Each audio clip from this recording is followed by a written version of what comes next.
Good afternoon, I'm Jude Kiley-Morgan and I work in the Psychological Medicine for Children, Young People and Families team at Addenbrooke Hospital in Cambridge, where we offer psychological support to patients and families. And one of the areas I work in is haematology. Thanks, Jude. Good afternoon. My name's Scott McLean. I've been a youth ambassador for the Society for the last number of years. I'm now the mental health ambassador. And today we're going to talk about trauma, mental health and living with a bleeding disorder. So starting off with living with a bleeding disorder, I thought I'd share some of my experience. So I'm 29 years of age. I was diagnosed at 8 months old with severe haemophilia A. We knew that haemophilia ran my family, and my mum decided to get me tested when I went to bed with a bruise the size of a pea on my arm, and woke up the next day and it was the size of a fist. So the telltale signs were there. She knew it was haemophilia, but had to have it confirmed. I don't remember that being done. My first memory of having haemophilia was around 4 years old, when I noticed that I was having more time off school than my sisters. Doctors were paying extra attention to me because I was getting taken to see them all the time. So it made sense that there was something different about me. And that's where my experience started. That also had an impact on my family. My mum felt incredibly guilty, being that she was the carrier that had passed the haemophilia gene on to myself, and struggled to deal with that, especially when it came to the point of having to do my treatment at home. To save me going to the hospital all the time, she then had to inject her child, which had a massive impact on her and her mental well-being. So we heard a little there of how it was for Scott and his family in the first few years of his life after he was diagnosed. Now, when you or someone you love has a health concern, it can be one of the most stressful life events a person can go through. And with chronic illnesses such as bleeding disorders, there is the added stress that this is not something that will go away. It's something you or your loved one will have to live with. Now, this can lead to complicated feelings. We might feel a sense of loss of how we expected life to be, or feelings of powerlessness or loss of control over our lives, anger over the unfairness, possible resentment towards people with normal lives, grief for the life we or our loved one may not get to live, the limits this may put on us, or how life may be different from what we imagined. For example, hospital visits, admissions, treatments, activities we don't get to do. We might feel anxiety and fear for what may happen to us or our loved one. So, for example, accidents and risks. And also, you might find yourself in a place where you do constant risk analysis, thinking about safety and what is manageable risk. And this can lead to threat-focused thinking and becoming hypervigilant. So what do I mean by this? Let's look at what happens in our brains when we have these kinds of worries and fears. So this is a picture that illustrates what's called the fight, flight, freeze, flop response. So when we feel safe and okay, when we feel we can relax, we're in our window of tolerance. That's green there on the picture. So when we're in green, we can connect to other people. And this feeling of connection is actually often what helps us feel safe. So imagine being with your favorite person or people in the world in a place where you feel completely at ease. You would be right in the middle of your window of tolerance. However, when we're in situations that feel unsafe or threatening for some reason, through no control of our own, our brain goes up into amber, the fight-flight response. So if you or someone you love is unwell and you don't know if it will be okay, you will go into amber because your brain interprets this as threat to yourself or someone you love. So the fight-flight response is an automatic survival strategy that all mammal brains employ to aid survival of threats. So for example, if you saw a lion running towards you, your fight-flight response would be activated to get you to either fight the threat or run away from it. And this is part of how we've evolved to survive in the world. It's a very quick response that we don't have conscious control over. And because this response developed at an early point in the evolution of the human brain, it's not really well suited to the modern world. So the threats we experience are not usually direct physical threats to the lives of ourselves or our loved ones, such as a lion attack. But our brain responds to complex feelings of threat, such as being in places where we don't feel safe, like hospital, or feeling worried about a loved one, in the exact same way as it would to a lion. We go into fight flight, even though we can neither physically fight the threat nor run away from it. The emotions that drive the fight flight response are anger, anxiety, irritability, and disgust. And again, we have no control over this emotional response. It serves a purpose. In survival situations, these emotions make us either retreat from the threat or fight it. And we also become hypervigilant. Hypervigilance is high attention to threat. So in order to become more alert to incoming threats, our brain won't let us relax. It keeps us focused, checking, assessing, constantly alert for possible risk. And what this means in our modern world is that when our brain interprets a situation as potentially threatening to us or our loved one's survival, it will go into fight flight to try and increase our chances of survival. We can experience high levels of anxiety. Our brain doesn't see the situation as safe, so it won't let us relax. It keeps us on guard, hypervigilant, and our thinking becomes threat focused because our brain is on constant lookout for the next threat. So if we have a chronic illness, we may find ourselves preoccupied with our health. If it's our child who has the health concern, we might find we want to check they're okay a lot. We may feel that it's hard to trust people. We may want to run away from the situation, flight, or we may become very angry with everyone, fight. And this is a very normal response to a stressful situation. We have no choice in this. We aren't choosing to feel these emotions. They happen whether we like it or not. So if we go into flight, what this may look like is becoming avoidant of the situation. For example, we may want to deny in some way that this is happening to us, or we may find we do things to, in some sense, run away from our health condition. If we go into fight, what this may look like is feeling incredibly angry about it. So maybe anger at those who are associated in some way with the treatment, or even feelings of anger directed at ourselves for having the health condition. Now, if we stay in a state of fight flight for a prolonged length of time, which can happen with a chronic illness, our brain may interpret the threat as not survivable through fight or flight, and so it moves to the freeze-flop response, red. So in our evolutionary past, if we could not successfully fight the lion or run away from it, our best chance of survival would be to freeze, which would hopefully mean the lion didn't see us. And if it had seen us and was attacking, our best chance of survival was flop, or playing dead. So freeze flop is also a response we have no control over. So what this may look like in the modern world is times where you freeze in fright, or where you might not be able to take in information. Or if you've been worrying about what will happen to you for a while, you may start to feel yourself shutting down. If you're a parent who's been anxious for a long time because your child is unwell, you may find yourself crashing down into red. And the feelings here are often low mood, or feeling numb or detached from the situation. So in this state, we experience hypoarousal, which is a lowering of energy. We respond slowly, we feel lethargic. And again, we can imagine how this would help our survival in the wild. But if we find ourselves crashing down into red due to the prolonged stress of a chronic health condition, it can feel very disturbing and upsetting. These are emotions we are not choosing to feel, but we can feel very guilty, or that we shouldn't be feeling this way, even though we have no control over this response. So we can see how tricky our brains are. With chronic illnesses, such as bleeding disorders, the threat, as it were, is our own bodies. But our brain responds in the exact same way as it would to a lion. Feelings of anxiety, fight, flight, and depression, freeze, flop, come from our brain's survival response, but they can be very unpleasant to experience. So let's hear some more from Scott about what happened for him. So mine, everything that you've just listed there, I've probably experienced in one way or another. Anger and adolescence, anger at the fact that I had haemophilia, and avoidance, trying to ignore the fact that I had haemophilia. There was times where I just completely stopped doing my injections and decided to ignore the fact that I even had a bleeding disorder, because I believed that was the right path for me. And if I didn't have to think about it, I didn't have to deal with it. And the anger came in many different ways. It was anger at my peers, anger at my family, especially for me. I felt like they were the cause of my bleeding disorder. So there was a lot of anger towards that. And then a lot of anger just towards myself, because I felt like I was being let down by my own body.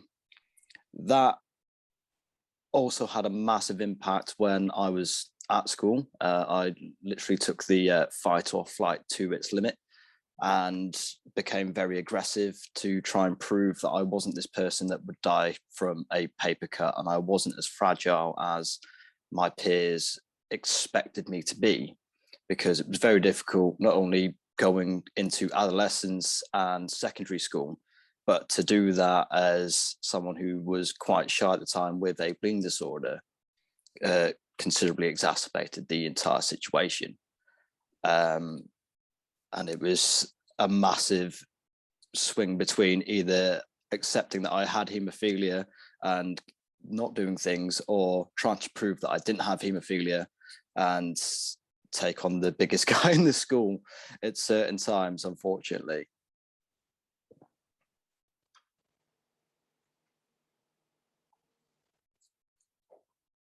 So the impact on mental health, again, I went through so many different stages of the impact it had on me, and still do. And the first of all was, why am I different? A question that I would say essentially plagued me up until my early 20s. Was why do I have this condition? And it's also something that had an impact on my family, because I was constantly asking my mum and my dad and my sisters, like, why am I the one that has this bleeding disorder? Why me? And that also had an impact on them trying to come up with an answer that was honest and an answer that I would accept as well, which also added on to the guilt of my mum feeling like she was the one that gave me the bleeding disorder, to have me consistently ask her why I had it.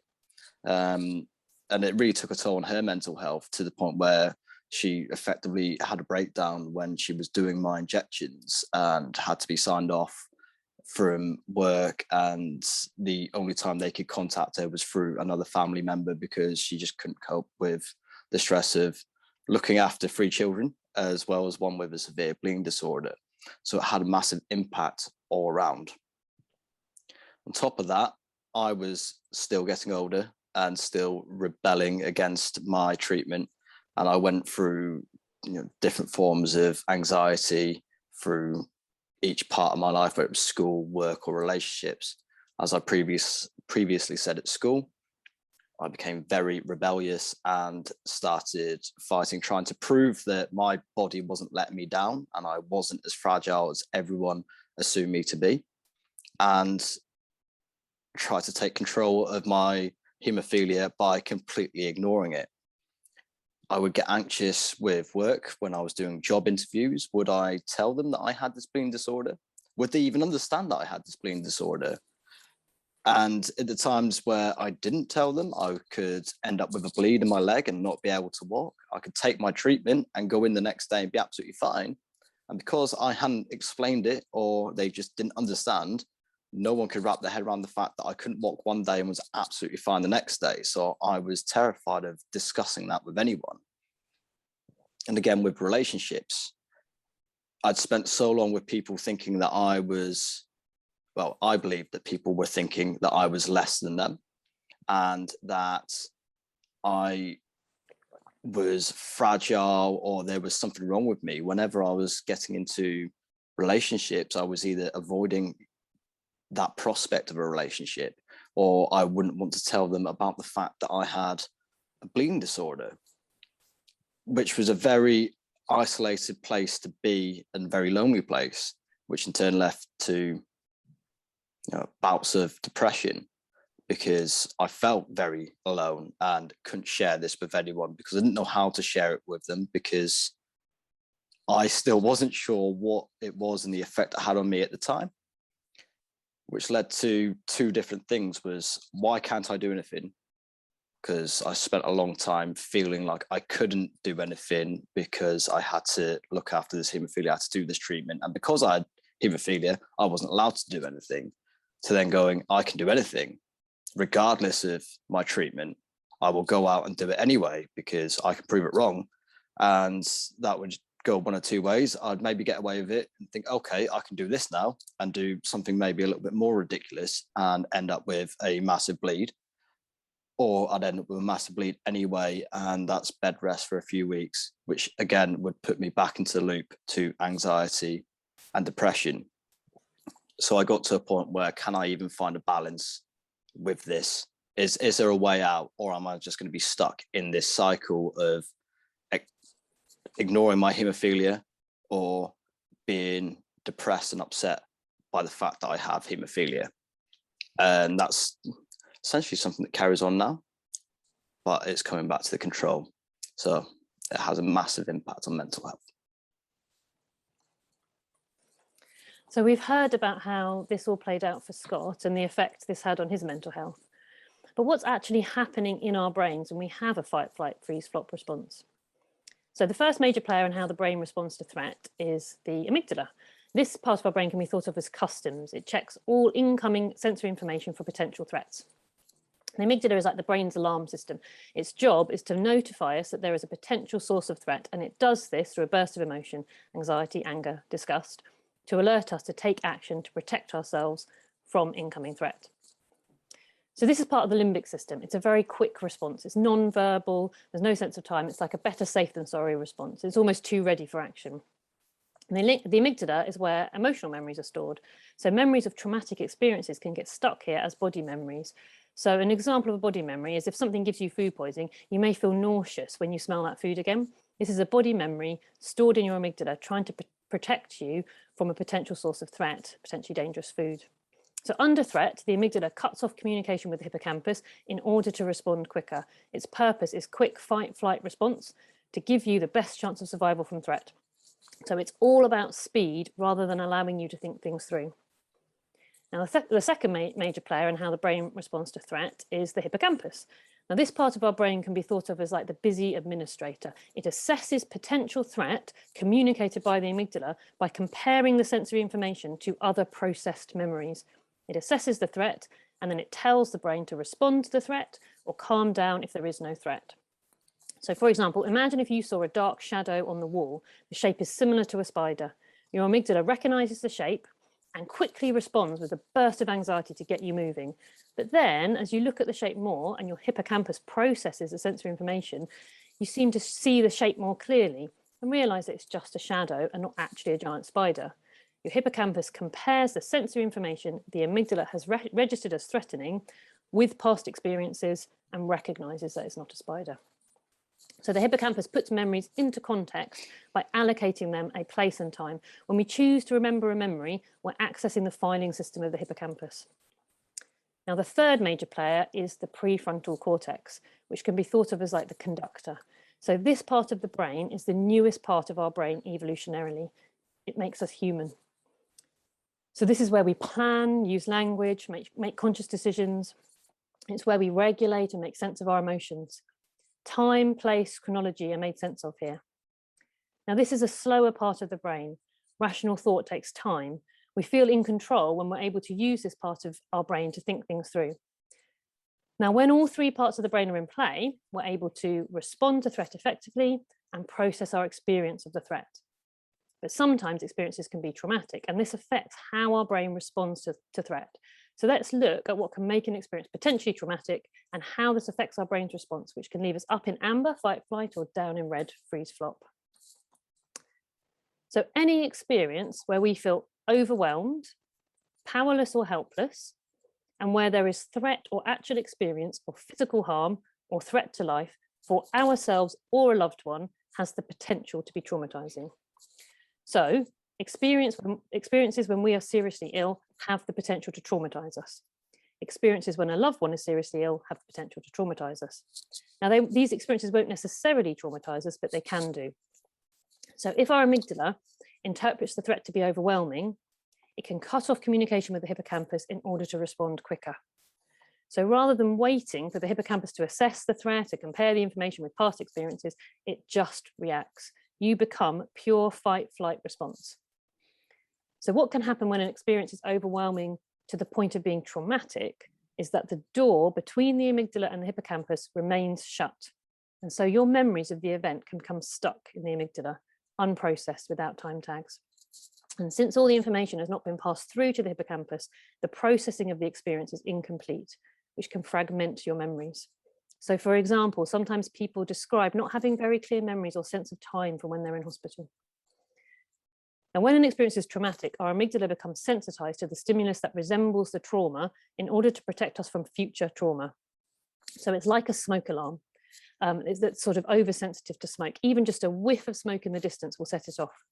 This is a survival response we've evolved to have. It's not about nuanced thought. It's about giving ourselves the best chance of survival. And we have no conscious control over this response. The aim is simply to protect us from threat. So the amygdala reacts to any sensory information that it interprets as similar to the original trauma by activating our fight, flight, freeze, flop response. It's trying to keep us safe, but in the modern world, this often doesn't help us. So, for example, you may find you start to panic every time you come near the hospital because of your previous traumatic experience there. And what can then happen is that anything that even vaguely resembles the original traumatic event will set off your fight, flight, freeze, flop response. So you may start to feel anxious and panicked, and that you want to run away if something associated with the traumatic experience comes up in conversation, even in an unrelated situation. Or you may start to feel very low and tearful, overwhelmed or numb. We have no control over this. It is our amygdala trying to keep us safe from what it interprets as threat. And because the amygdala shuts off communication with the rest of the brain, we can feel that we're not ourselves, that we can't control our anxiety or anger. And this is because in the moment of a trauma response, our prefrontal cortex is effectively offline. Our amygdala is running the show, and we have no conscious control over how it responds. Conscious thought happens in the higher part of the brain, the cortex.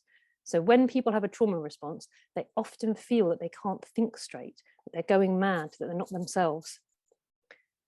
So what can happen as a result of this process is that our brain can develop threat-focused thinking. We can become constantly on the lookout for threat, and we may start to feel as though we see threat everywhere. So let's look at what happens when we develop threat-focused thinking. So there are three main systems in our brain that regulate emotions.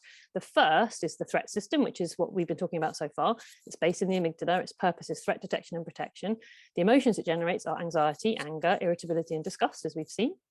Now, these emotional signals are produced by an increase in adrenaline and cortisol. So when our threat system is activated, we will have increased levels of these hormones because they get us moving, but they can be unpleasant to feel. And the second is the drive system. And the purpose of this system is to motivate us towards things we need. So its aim is to achieve good things for us. So the emotions it generates are pleasure, happiness, achievement, progression. And the hormone the system produces is dopamine. This is the dopamine response. It's that feeling you get when you win a race or complete a project or achieve a goal. The third system is the soothing system. This system is controlled by our prefrontal cortex. So it's the highest part of our evolution. Its purpose is to manage distress and promote bonding with other people. It soothes us and helps us feel safe and content. And its aim is to regulate the other two systems so that we can experience a state of being content, not always driven to seek things or fight, run from threat. And the emotions it generates are feeling content, safe, relaxed, compassion and connection to others. And the hormones it generates are oxytocin and natural opiates, so it quite literally reduces pain. So when all three systems are working well together, we feel balanced. We respond to threats, but we're able to calm down again. We're driven towards our goals, but we're also able to relax and feel connected to other people. However, if we've experienced a high level of stress as a result of traumatic experiences, our threat system becomes dominant. So that's the picture on the left there. And we start to develop threat-focused thinking. We find ourselves constantly on the lookout for threat, and the world starts to feel like a dangerous place. We may start to see threat everywhere. And because our threat system is dominant, we have increased levels of adrenaline and cortisol, and we may find we can't relax. So this is a threat-focused stress response. Our brain is trying to keep us safe, but the result is that we don't feel safe at all. And because our threat system is dominating our thinking, we may find it hard to concentrate and focus on our goals, drive, and hard to relax and connect to other people, soothing. So we can see how living with a chronic illness, like a bleeding disorder, has the potential to lead to an imbalance between our three emotional regulation systems, which can lead to distressing feelings. It's normal when we live with chronic illness for it to affect our mental health because of these responses in our brain. So let's hear from Scott now about how he found his way through and what he found helpful. So what did help for me? I actually ended up attending counselling at some point for something that was unrelated to my actual bleeding disorder, I went 2 years after the death of my father, because I got to a point where I wasn't acting right and I didn't feel like myself. In doing so, it was something that I didn't really think would make a difference for me at the time. But that allowed me to actually process a lot of the things that I hadn't dealt with throughout my life. Not only that traumatic event, but the entire traumatic event of growing up with a bleeding disorder and the different ways that that's impacted on my life. After doing that for some amount of time, I'd already got to, I'd say, a steady level with my treatment, in the fact that I was doing it most days to avoid having bleeds. But I wasn't doing anything. I wasn't being active. I wasn't doing the things that I wanted to do. I was just keeping the burden of a bleeding disorder at bay to a certain degree. And that was when I just discovered that, in my view, consultant is not God. I was being told that my certain treatment regime was working for me because it was stopping the bleeds, but it wasn't allowing me to do what I wanted to do with my life and achieve the things that I wanted to achieve physically, actively, work-wise. And I realized that if I was able to find a way for my treatment to allow me to do those things, that I could also ask for those things and comfortably say to my consultant, this is what I want to do, and I want you to help me do it with the right treatment. That gave me back my sense of control in how I looked at my bleeding disorder. I wasn't controlling it by ignoring it, but I could control it with the right treatment and the right attitude towards it, and compartmentalize the entire bleeding disorder. If I wanted to go for a run or do some exercise, I could say, okay, well, I need this amount of treatment to cover me to do so that I'm not then suffering with a bleed for 3 weeks after. And I started off small and built up from there. Doing that meant that I went from someone who suffers from haemophilia to someone who lives with haemophilia. I was in control. If I wanted to do something, I could find a way to make my treatment work for me to do it, which then allowed me to let go of the guilt, feeling guilty with myself for the fact that my body had somehow failed me and I had this condition. And hopefully helping my mother let go of her guilt for feeling like she'd given me this condition. Understanding that ups and downs are normal. I'm going to have good days and bad days. I'm going to have days where I've got a bleed because I've just walked into a car door, and still be able to do something that I didn't think I couldn't do because of my haemophilia and not have any injury whatsoever. So it's just all about ownership of my health, understanding it, accepting it, and being able to argue for the things that I feel that I should have because of this condition. So that I spent a lot of time accepting the fact that I had joint pain because I had haemophilia. It's not necessarily the case. It's being in a position to say, okay, I've got haemophilia. These are the things that come with it. But how can we treat it? How can we make it better? And again, that comes back to the fact that consultant is not God. They are there to advise you, but you can also advocate for yourself and ensure that you have the right treatment in place to allow you to do what you want to do. So what struck me about Scott's story is how gaining a sense of self-efficacy and ownership of his body and mind helped him on his road to recovery and psychological well-being. So one of the hallmarks of trauma is that we feel powerless over what is happening to our bodies. So by gaining a sense of control in whatever way we can, we have some protection from the potential trauma of living with a chronic illness.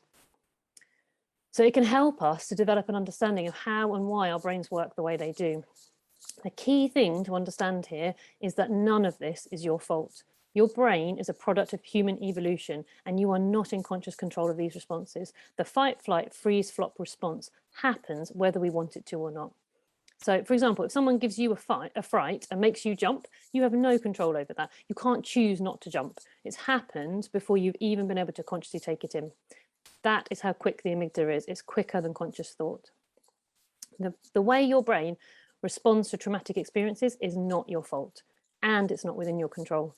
So although each brain is different and different circumstances are more or less traumatizing to different people, the trauma response is true of every human brain on this planet. You cannot control the trauma response your brain has any more than you can control the wind or rain. It just happens.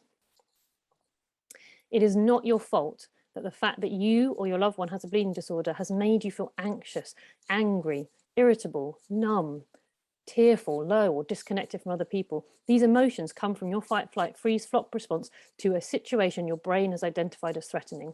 Chronic illness makes the world feel like an unsafe place. So once we understand that these things are not our fault, that we didn't choose to feel these feelings, that this response is not in our control, and we can start to recognize when we're going up into fight, flight or crashing down into freeze, flop, we can start to be a little kinder and more compassionate to ourselves. We can understand why we are feeling and responding this way. We can observe ourselves compassionately. So if we feel anxious or panicked when we see a doctor, we can tell ourselves, well, it makes sense I'm feeling this way. My brain has classed this as threat because doctors are the people who tell me something is wrong with my body, which is scary, and I just want to be okay. My brain is trying to help me, it's trying to protect me from threat. That's why I'm responding this way.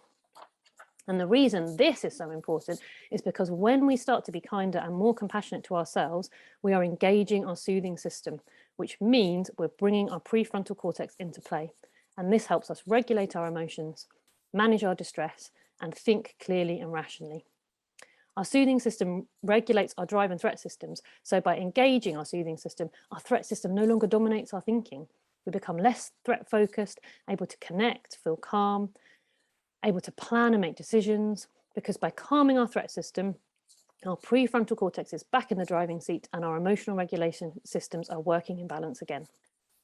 Amazingly, we can help engage our soothing system just by how we breathe. So when we're anxious and stressed, when we're in fight flight, our breathing tends to be shallow and rapid, or we may even find we're holding our breath. And this is because in a situation when we need to fight a threat or run away, this type of breathing best helps adrenaline get to our muscles. We only unconsciously breathe with deep, slow breaths when we feel safe and soothed. So by intentionally breathing this way, our body sends a message to our brain that we are safe, which tells our threat system that it can come down from high alert. We wouldn't be breathing this way if we were in danger. So another powerful way to engage our soothing system is hugs and connection to others. And this is because as humans, we've evolved to feel that there is safety in numbers. When we feel connected to other people, it reduces our sense of threat because we feel we're in a safer world. Again, this makes sense from our evolutionary past where we only survived if we were part of a group. So when we feel connected to other people, we feel safe. And the primary way our brains feel connected to others is through physical touch. So give each other lots of hugs. It can be helpful to think about the support you have around you. So who's in your support network? Support can be practical, cognitive, i.e. problem solving, or emotional. And most people aren't all three. So there might be someone in your family who's really good at giving you practical help, but not too comfortable talking about feelings. Just let them give you that practical help and just let that be what it is. There might be someone else, a friend who's more comfortable talking about emotions, who you feel safe talking to about how you feel. So it's important to think carefully about who is in our support network. Talking about how we feel or what we're going through is not inherently helpful. Sometimes it can make us feel worse, leaving us raw and distressed. So you might be able to think of someone who, when you first told them your diagnosis, was overly melodramatic, and perhaps you ended up in the role of making them feel better rather than them supporting you. But talking to people we feel safe with, who are understanding and help us feel that we aren't alone without making it about themselves, can be incredibly helpful. So it's not about having lots of people around you, it's about having the right people. So you may find it helpful to reflect on who in your support network is useful for what, thinking about the different kinds of support people can offer us. So having said that, there can be points in our life where it's helpful to have support from a psychological professional, such as a psychologist or a counsellor. The experiences you go through if you have a bleeding disorder or if you have a child with a bleeding disorder can be traumatizing. And so you may start to find you're having symptoms of PTSD. So here on this slide here is just some of the most common things that people may experience as a result of psychological trauma. You wouldn't necessarily experience all of them, but those are some of the symptoms people may experience. So psychological support can help us make sense of our feelings and experiences and find strategies to help us as we navigate our lives. So if we find we're anxious or depressed or grieving or struggling in other ways, it can be helpful to speak to a psychological professional, as we heard about from Scott earlier. But with PTSD in particular, people often find that the psychological effects negatively impact on their lives, and it can make it hard to function the way they want to. So if you're suffering from PTSD, you can feel like your mind is not your friend, almost as though you're at war with yourself. It can be very scary, and a lot of people feel like they're going mad. However, with the right psychological interventions, PTSD is treatable. So when you're suffering the symptoms of PTSD, it's hard to believe that anything will help, because it can be so overwhelming and feel so outside of your control. But in fact, there is very robust evidence for the efficacy of trauma therapy. So NICE recommends trauma-focused CBT or EMDR to treat the symptoms of PTSD, because the evidence is that these two forms of psychological therapy are particularly effective for treating trauma, reducing trauma symptoms, and increasing psychological functioning. So there's different ways you can access trauma therapy. Your local IAP service should offer treatment for trauma, and you'll either be able to self-refer or you'll need a referral from your GP. It's different in different areas. Your local haemophilia centre should also have information on how to access support, and your consultant can refer you to local services for trauma therapy. And some haemophilia centres do have counsellors and psychologists as part of their service as well. Now, if you've been affected by the contaminated blood inquiry in particular, there is a bursary you can apply for to fund psychological therapy, and the Haemophilia Society has more information on how to apply for this. The key thing to know is that you can recover from PTSD. You don't have to suffer. Therapy takes intention and commitment, and it can be hard. My clients often say they feel worse before they feel better, but every single one of them would say they did eventually feel better. So it is worth giving it a go, even if you can't imagine yet how it could help. So now, as we draw things to a close, let's hear some more from Scott about where he is now. So where I am now, thank you, Jude. Happy-ish most of the time.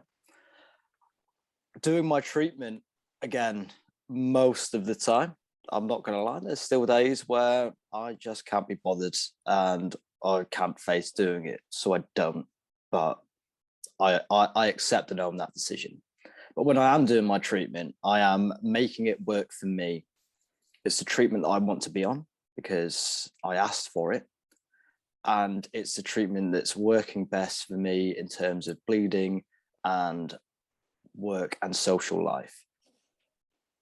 It's allowing me to do things that I did not think possible when I was younger. That's a picture of me doing a Tough Mudder, regretting doing the Tough Mudder, when 10 years ago, I didn't think I could even actually make the decision to regret doing a Tough Mudder. So it just shows how much things can change.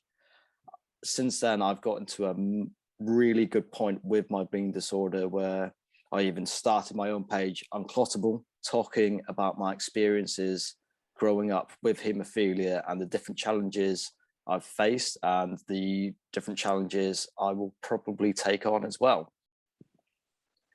I still sometimes get anxious, whether it be just feeling anxious because I have a bleeding disorder or anxious about something that I'm about to do and worried that that is going to have an impact.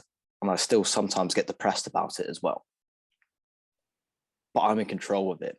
I understand and appreciate that these things that are consistently going to happen throughout my life.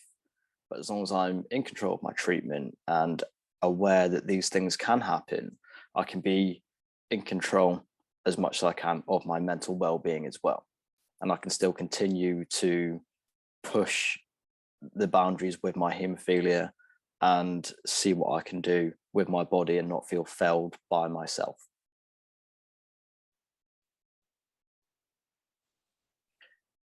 So we move on to hope. We're now fortunate enough to live in a time with so many treatments available for so many bleeding disorders. Now we can look at the effect it has on our mental well-being, and life can be so much more than a bleeding disorder. Thank you. So there's just some of our references, and any questions, please do send them in. Thank you for listening. Thank you. Thank you, Jude.